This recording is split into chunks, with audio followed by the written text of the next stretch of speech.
know exactly what I was going to say this morning. I had so many things to say and I didn't know how to say it, so I'll just tell you about myself and where I am in my life. I started out being born in Etobicoke, Ontario. I had an older brother who was almost 3 years older than me, and 2 loving parents. My father died in a car accident when I was 2 and a half, which caused myself and my mother and brother to move to Newfoundland, where he was from, to bury him. She remarried while we were living there to another gentleman from the same community and had 2 more children. So the 4 children and the 2 parents, we moved to Calgary because my stepfather was working construction. So we lived there till I was 10. And when I was 10, myself and my older brother were supposed to go visit my grandmother, who was my mother's mother, and her family, for a visit. And when we stayed there, my grandmother decided to keep us. And we felt abandoned. We felt like my mother didn't want us. We were glad to have family around us, but at the same time, we didn't understand why Mom wouldn't do that. We felt, neglected and abandoned and stuff. So we lived with her until she died of a heart attack 2 years later when I was 12. And then I moved in with my mother's sister and her husband, and my brother moved in with another aunt and uncle, my mother's brother. He was an alcoholic. He wasn't abusive to himself, or it wasn't abusive to my brother, but he was abusive to himself, so my brother dealt with a lot of crap with that. The aunt and uncle that I moved in with, the uncle was mentally and physically abusive to my aunt and her boys, and he was verbally abusive to me. He was like sexual connotations and things like that. And it came to a head when he exposed himself to me. And I realized, oh crap, I'm going to be in trouble if I don't say something. So I told my aunt, and my aunt was embarrassed, and she was abused herself. So she decided, well, you're going to have to move back with your mother. I have to choose my family over you. So she didn't tell any of the family what happened. She just sent myself to Newfoundland, where my mother had moved from Calgary to Newfoundland by then. And that was a culture shock, because I went from downtown Toronto to a little tiny village of 200 people in Newfoundland, and to a mother who I didn't think wanted me, to a stepfather who treated me differently than what he treated my other stepsister and brother. And I never felt like I belonged. I had my father's grandparents were there, but I didn't really know them that well. And to be in a place where you don't feel like you belong, you don't want to be there, it's very difficult, especially as a teenager. You have a hard enough time adjusting anyway. So while I was there, my mother, she didn't want to be there either. She had her own issues, and I think she was undiagnosed bipolar, but she never went. It was, not something you would admit to. So she never got any help. So a lot of times it was almost like walking on eggshells. I didn't know when she was going to blow up. We had conflict because she was always saying, I'm stubborn. And stubbornness is a good thing when you do it right, but it's bad if it's causes trouble. And that's we used to be so much alike that we would be both stubborn and we'd get into arguments and become physical. And anything for her would set her off. So I don't know how, but I graduated high school, and then I left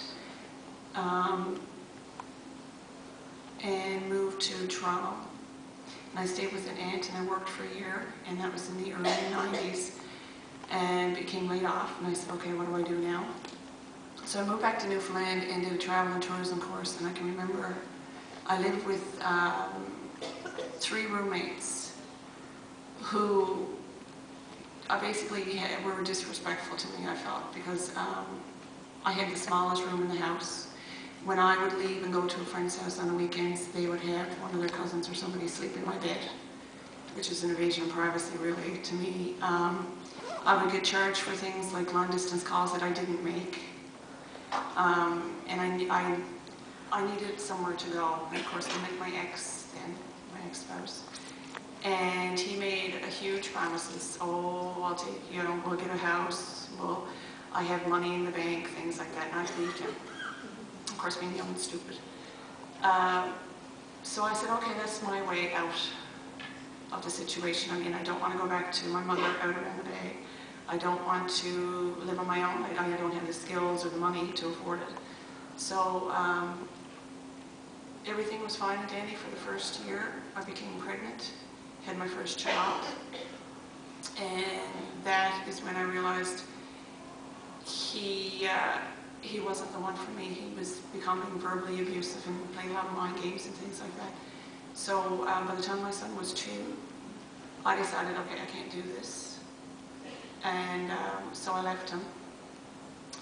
And he realized, oh, you know, she means business. And she said, oh, he came back and he said, I'll change and I'll try to be more supportive and I won't be, you know, the way I am, I've changed. So I took him back like a fool.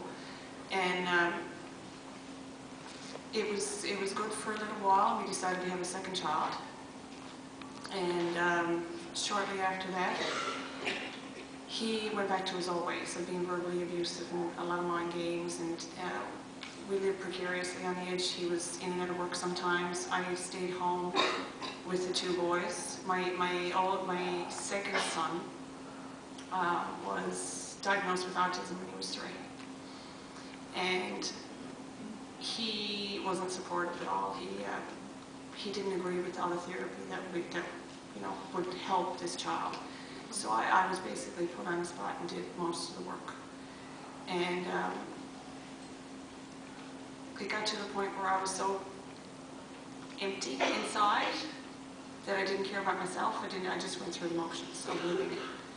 And God, I started work at the Battery Hotel.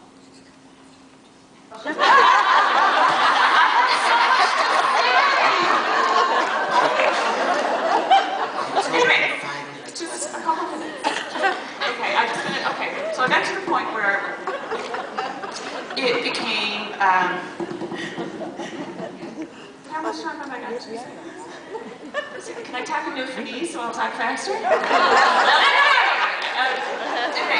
got to the point where I knew it had to end because either he had to go, I had to go with the kids, or I was going to kill him. It was just at that point.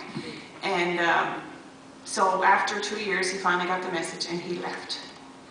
And so of course, he was angry at that then. So he wouldn't see the kids. He thought he would hurt me if he didn't give me the break from the kids, which he didn't. He was hurting my boys. So living in Newfoundland, my mother had died by that time of cancer. Well, we weren't very close anyway. So I live in Newfoundland. I have no family supports. I was working at the Battery Hotel in St. John's doing banquet work, which is shift work and things like that.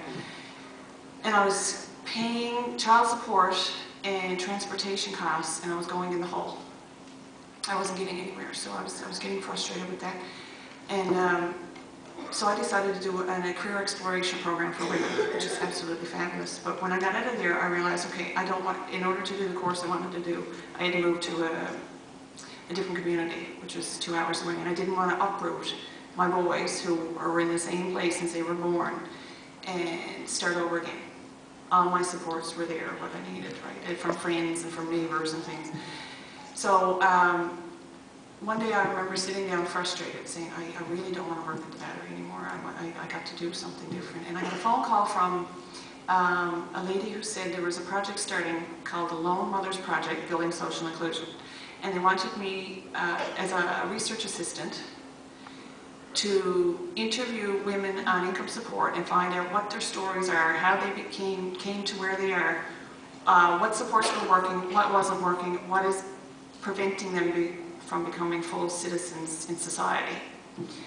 So they hired all lone mothers. I think there were 7 of us, lone mothers, on income support who had that experience, so we could be peer interviewers with these women and get their stories.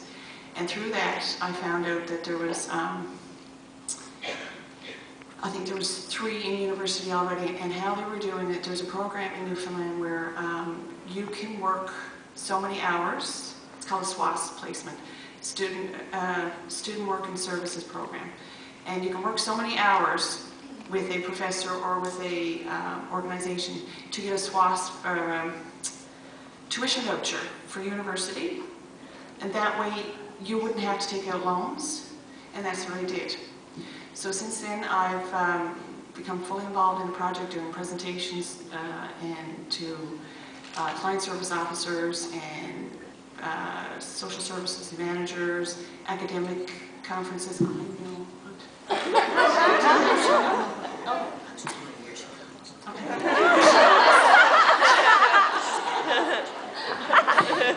Anyway, since then I have found my purpose.